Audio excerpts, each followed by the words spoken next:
Begin. Hello. Let's begin, and let's begin recording, please. Arjun, I guess it's you.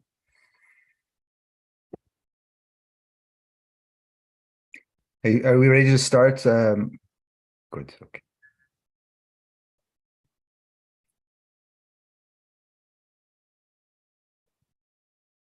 Since this will be the last workshop I host in December, and we'll take a little break till next year, I thought to theme it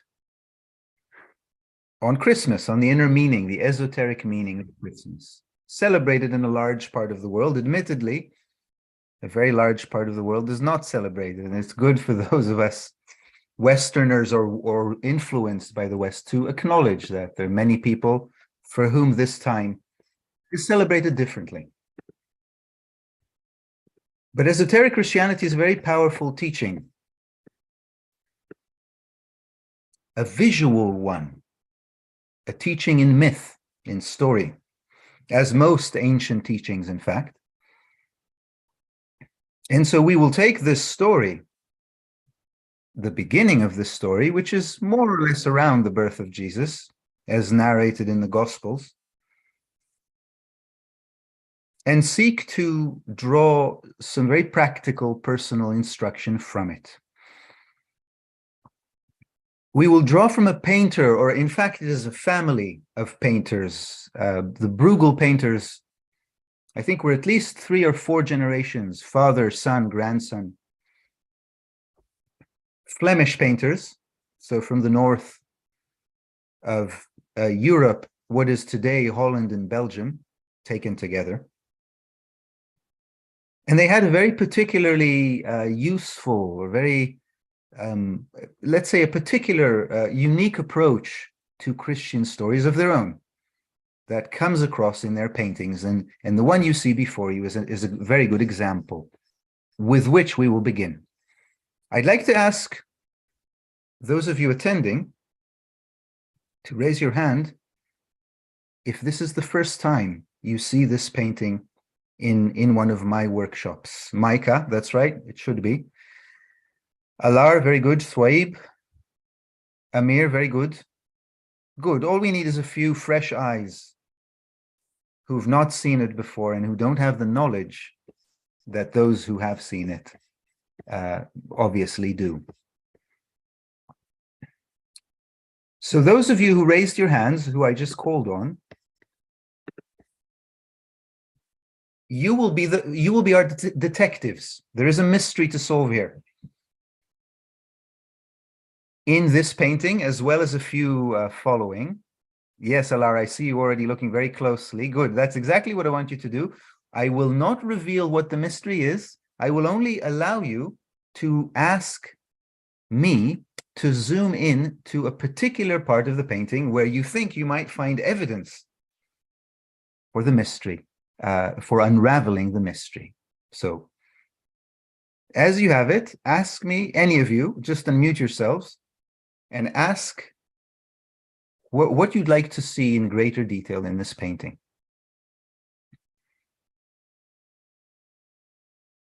While you think, I will point out the obvious, that we're looking at a village scape. Yes, at least seemingly. There's nothing spectacular happening here. It's a village in winter, obviously, in Northern Europe, also somewhat obviously. People doing different stuff, not particularly related to each other.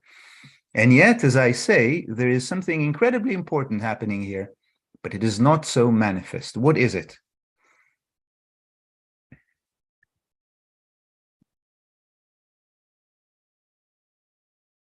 Pablo, the sun behind the tree is a good point. So here it is. The sun is either setting or rising. Pablo, do you have a guess as to which it is? It is a somewhat important detail. You've picked up an important piece of evidence. Can you guess whether it's rising or setting? It's a little hard, isn't it? Yes, for me, it's rising. Okay. That will be your hypothesis then as a detective. How about you, Alar? In the middle, there are horse and the vehicle absolutely in the middle of the picture. I don't understand. It's some kind of parts. It's like broken or something. Or a person. No, here is a person's. Here, yes. Yes, that's right. A person trying to do something with a broken chariot. That's right.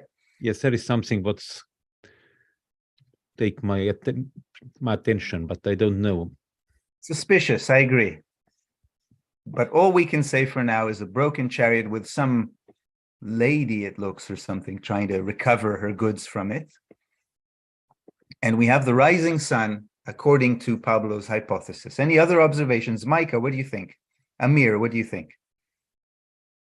Or where would you like me to zoom into? I'm not so clear. Apologies. Continue. Oh no, you go ahead. My area of curiosity was what the people walking on the ice, what it is that they're doing, they're coming from. So back in those days, apparently, Micah, is it you, Micah, asking? No, it's Amir. Oh, Amir. Amir, back in those days, apparently, it would be more common that the canals, or a river in this case, would freeze. And so you could easily move stuff over it. It seems like they're transporting goods or something, walking over the frozen river.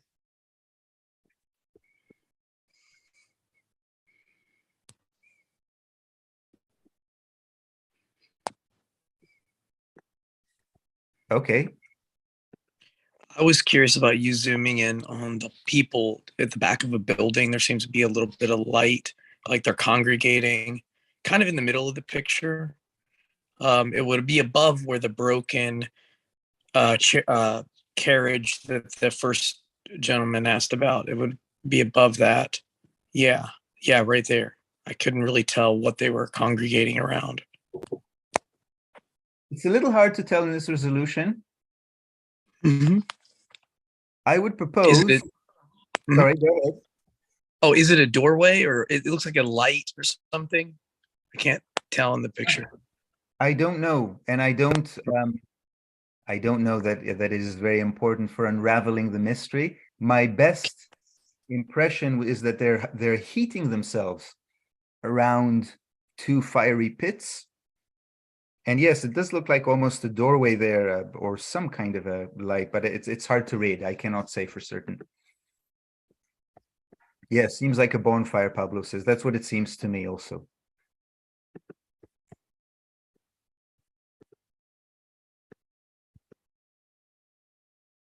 Okay. I will give you a hint. What do you see here?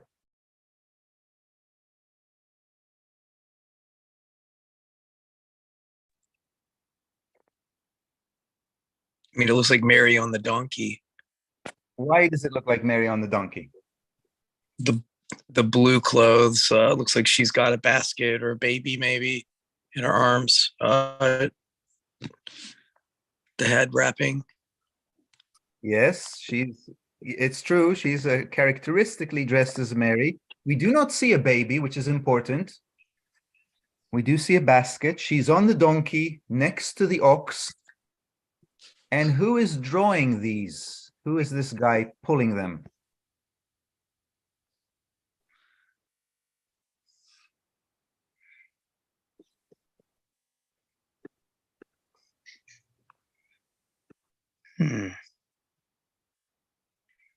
Difficult case, isn't it? Is it a sword? Did he has a sword? He has a saw for cutting wood. He's a carpenter. Oh, gotcha. Yeah, couldn't tell that. Okay. So Joseph. So Joseph is leading Mary. We do not see her baby, and he is leading her in this direction to what seems to be well, it's actually hard to tell, except we can quite easily tell that there are many people there ahead of them. Yes, so they're a bit late. If there is a line, it means there's something of, let's say, great value here being offered or sold. You could even suggest it's being sold. You see the transfer of money and somebody's writing down records, but they're late. They'll have to wait at the back of the line. In fact, what we are seeing here is a depiction of this. Mary brought forth her firstborn son, which of course would be Jesus, and wrapped him in swaddling clothes and laid him in a manger. A manger is a barnyard, yes, a makeshift construction, not a house, because there was no room for them in the inn, in the hotel. So we have a hotel, it's fully booked by the time they arrive, and therefore they have to give birth in a very humble makeshift outdoor structure to none other than the Son of God, yes? The incarnation of something higher on earth, as we would take it esoterically. So that's the scene. Notice how unspectacular it all is. There's nothing external to tell you that anything different is about to happen tonight than any other night in this northern European city. It's very cold and dark, and you would associate coldness and darkness with rigidity. Nothing new can come out of this seemingly, and yet here it is. It's just about to happen. The so-called spark of Christianity. This is deliberately timed to coincide, or almost exactly coincide, with the darkest part of the year in the northern hemisphere. Winter solstice is usually on the 21st, which is the shortest day of the year in the northern hemisphere, and Christianity, having originated in the northern hemisphere, deliberately timed the birth of its founding figure to that dark and seemingly uneventful night. We take, so while on the one hand, it is the darkest part of the year, on the other, from here onwards, the light will only increase, right? So there is a good news and a bad news. It's very dark, very cold, very hard to get anything done. But on the other hand, from here onward, things will only get better. There's a certain turning point, and Christianity leveraged that turning point and timed it with the birth of their founder. We will see later on how it did the same with the other cardinal points, if you like, or the kind of milestones of the year. We take this birth of light internally, very much along the lines of Gurdjieff here. He says, self-observation is an instrument of self-change, a means of awakening. By observing himself, he throws, as it were, a person throws, as it were, a ray of light onto his inner processes, which have hitherto worked in complete darkness.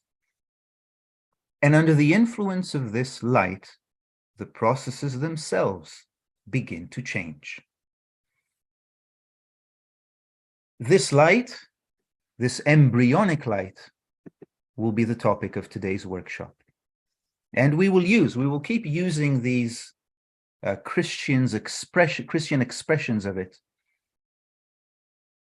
to carry the point not only intellectually, but also visually and using myth. Difficult detective work, yes? It's difficult.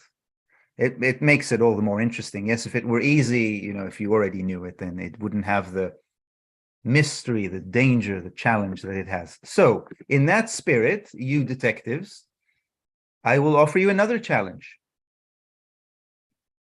Another seemingly commonplace painting. Again, revealing that something very important is happening here behind the surface. What do you see? Where would you like me to zoom into?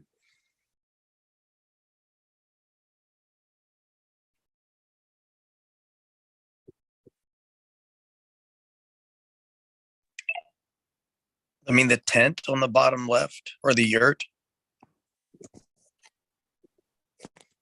What do you see here? Yeah. Like a nativity scene. That's right. Why? What reveals that? The people bowing. You've got someone carrying, like it looks like perhaps 3 wise men there, and then there's people bowing in the side of maybe Mary with the baby. That's right. barely visible. Look how Bruegel deliberately makes it difficult for us detectives. Barely visible here. You know, almost actually partly hidden by the picture frame is a Mary with a baby. Now the baby has been born. And yes, you're right. There are 1, 2, 3 kings visiting him. Now, this village, you have to understand, is a very humble village, yes? There's nothing, I mean, you can see that the buildings here, this is not the capital, yes? This is not some grand metropolis, even back in the day. It's a very humble village. And to have kings arrive with their limousines, so to speak, if you see what I mean, is quite an unusual occurrence, to say the least. And so we have to take this instance in that way. Something very unusual, very out of the ordinary is happening. This is the verse that inspired Bruegel to paint this painting. When Jesus was born in Bethlehem of Judea, in the days of Herod the king, behold, there came wise men from the east to Jerusalem, saying, where is he that is born King of the Jews? For we have seen his star in the east, and are come to worship him.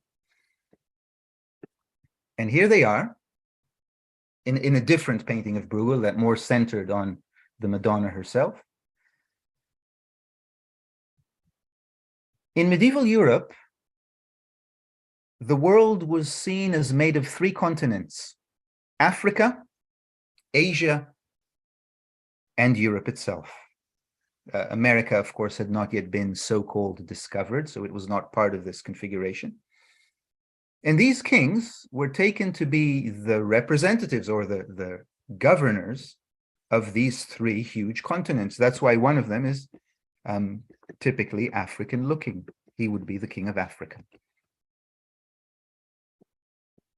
If 3 very important kings come to a newborn and bow down before him, then they imply that he is even more important, right? That's kind of the language of the moving center. Yes, if I bow down before somebody, I acknowledge he or she are superior to me. And that's what happens here. We take these 3 continents to be symbolic of the 3 primary centers that comprise the microcosmos human being. The body, moving instinctive center, taken as a whole. The heart, the emotional center, and the intellectual center. 3 different continents, often at war with each other, by the way. The analogy is very good. Continents that have a hard time understanding each other. They speak different languages. They have different outlooks. And yet they form the world, just like these 3 centers form the human being. And in this moment, despite their disagreements, they unite together to support this newborn light, as we have called it. Here's a possible explanation, again by Gurdjieff, to what the inner meaning of this might be. So if we take that birth, that infancy, that nativity, as a spark of self-remembering, in the simple, very practical sense of all of a sudden I realize, I'm here. The sense of I located, I exist, yes, I am. And in that respect, the light turns on inside of me. So if we take the light to signify that, then Gurdjieff says it is possible to increase that state, to prolong it, if you like, by bringing in other parts with their own accumulators and making them participate in the general work. If this is achieved, all our parts will lend a hand and mutually help one another in keeping the desired general light burning. The infant is very vulnerable. The family is poor. By the way, this is not my interpretation, yes? Gold, frankincense, and myrrh. Gold, the family, the Holy Family is incredibly poor at this stage. I mean, they don't even have money to give birth in a room. Very humble. And the gold symbolically comes to resolve that, to counterbalance that. And the frankincense and myrrh have their own meanings, which we won't touch upon right now. And so if we have the birth of light on one end,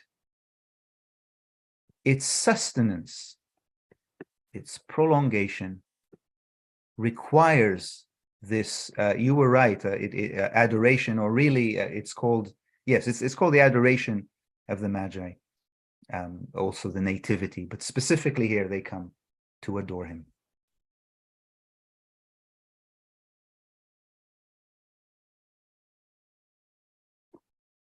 Well, since you did better, investigators, in the second attempt, let's give you a third attempt, arguably the easiest.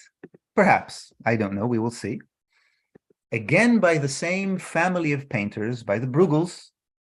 Again, the same anonymous village, unspectacular village. Again, I tell you that something very unusual is happening here. Now, as you look at this, all of you, yes, not just the detectives, I want you to see how this type of teaching is for essence. You know, my children have these books, you know, with elaborate paintings, and find the missing, or find the duplication, or find one impossible thing. Essence responds to visual very strongly. And so there's a reason that esoteric Christianity taught in this way.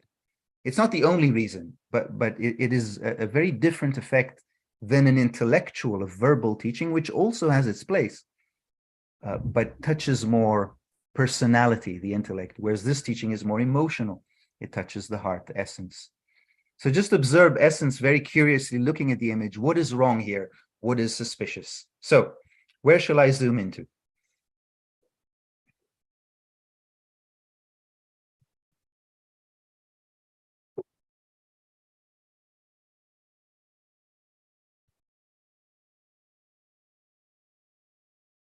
Pablo says there's a lot of fighting, an army. Okay, this is important.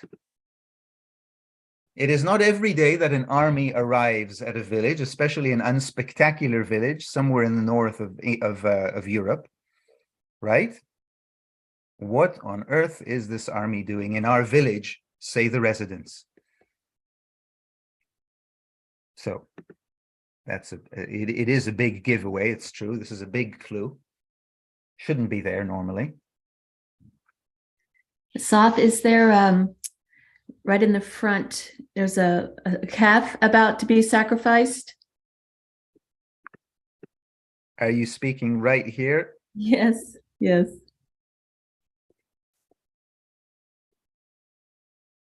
It does seem like so. Somebody is sobbing. Somebody is carrying a sword.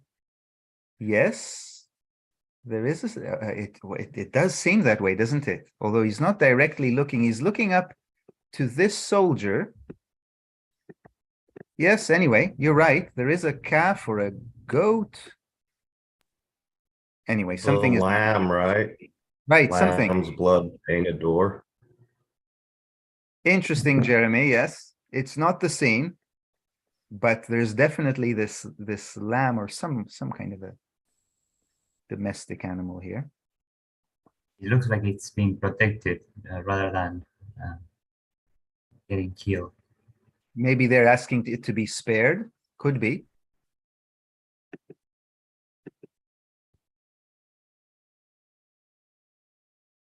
Sorry. Here's the larger image. Any other areas you want me to zoom into?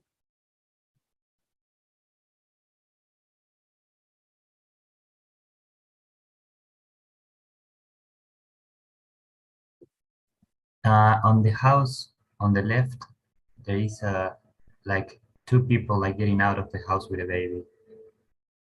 That's right. Are you speaking of this? Yes. Yeah, exactly. Well, with childs. There seems to be a soldier forcefully taking babies out. This is a very big clue. If this does not give it away, it probably means you don't know the story, which is completely fine. But you know the story. Do you know what is talked about here? The killing of the firstborn. That's right. It's called the Massacre of the Innocents. It's similar to the killing of the firstborn. That happens in the times of Moses. This is really, Micah, a repeat of the same story. And the long and the short of this is this. Remember, that it all happens in the days of Herod the king. The Magi come, the three wise men come asking, where is he born, the king of the Jews? But there's already a king. Herod is the king in charge. He is a tyrant, at least the gospel portraying that way, but he is king nonetheless. There's no argument about that. And yet, rumor comes his way that there are these ambassadors coming from the three continents of the world asking, where's the new king? We heard he was just born and we've come to adore him. Now that's very unsettling, isn't it, for a king who considered himself already established? Herod doesn't like this. And so he seeks to find out where this new king is born, of course, with the intention of nipping him in the bud, killing him in his infancy, and burying this rumor before it matures into something threatening. The Magi leave without telling Herod the location of this newborn child. And so Herod is left knowing that there is a competitor born somewhere in his kingdom or in the reign, in the area of his jurisdiction, but not knowing exactly where. And therefore he says, simple, kill them all. He sends his soldiers to knock, well, not exactly knock, yes, to barge into houses, check if they have babies. Here it is happening on the other end, pull them out and kill them. A very violent, indeed, a very brutal picture. But if you take it esoterically, it doesn't necessarily lose its brutality. Look what we have here. We have a struggle between heavily armed, heavily coated, heavily armored elements, which we associate with the armor of false personality, and they're trying to kill something very vulnerable, essential. Yes, so personality is reacting. There is a reaction to this light happening, a reaction that we are told to anticipate. It's all very nice that in the middle of the darkness, the light of self-observation has been kindled. It's even nicer that through a certain effort, through a certain intelligent effort that we will discuss in a bit, we've managed to prolong and augment that light to enhance self-remembering, or at least increase its duration. But we must expect that this will attract resistance. And again, going back to Gurdjieff, he says just that. As soon as a man awakens for a moment and opens his eyes, all the forces that caused him to fall asleep begin to act upon him with tenfold energy. And so there is this resistance. The darkness challenges the light.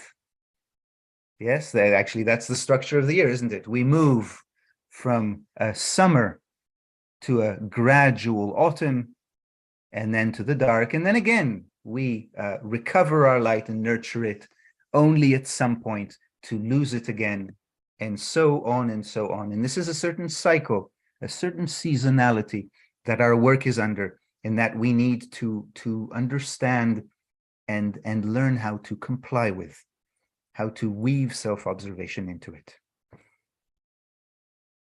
This is inner Christianity for you. This is now it is up to you, of course, up to your conscience, I would say, to ascertain how well the system, specifically the fourth way, the teaching as we practice it in this school, and the imagery in the myth as it comes down to us through Christian tradition, how well they conform. But this is how it is traveling around and studying these images, doing very much investigative work, really. So the kind of game I played with you today it was not really a game. It was exactly how this worked. This is how, through little steps and little comparisons and little verifications, I stitched together this teaching and share it with you. Before we end the live broadcast part of today, I'd like to end on this attitude from a completely different source. Confucius, statesman, Chinese, different era, predates Jesus by a few centuries, and of course from a completely different place in China. But he says it is better to light one small candle than to curse the darkness. And it's all about attitude, yes? You find yourself in the middle of winter, internally speaking, rather than be discouraged by this frigid and motionless, static inner landscape. Yes, take this internally. You may as well start climbing. You may as well start cycling again, back to light, according to these cosmic laws, yes, the way the earth dances with the sun on an annual basis. So, this concludes our live broadcast part, Christian, and we'll now discuss in privacy your personal questions. Thank you.